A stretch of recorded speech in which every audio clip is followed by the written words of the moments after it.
السلام علیکم۔ کن کن علاقوں میں بارشوں کے امکانات ہیں؟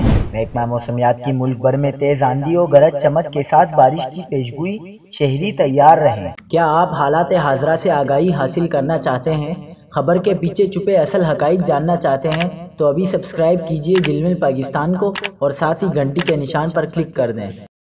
آپ کو بتاتے چلیں کہ مغربی ہواؤں کا سلسلہ پاکستان میں داخل ہو چکا ہے۔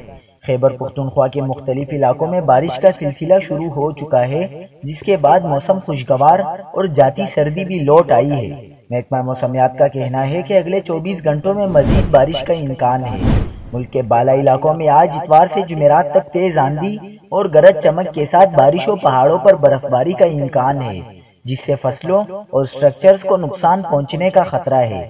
سندھ کے زیادہ تر علاقوں میں موسم خشک اور کہیں کہیں جزوی غبارآلود رہنے کے امکانات ہیں۔ محکمہ موسمیات نے بتایا کہ سندھ کے بیشتر اضلاع میں بھی موسم خشک جبکہ بالائی اضلاع میں مطلع جزوی غبارآلود رہے گا، تاہم سکھر، لاڑکانہ اور جیکب آباد میں تیز ہواؤں اور ہلکی بارش کا امکان ہے۔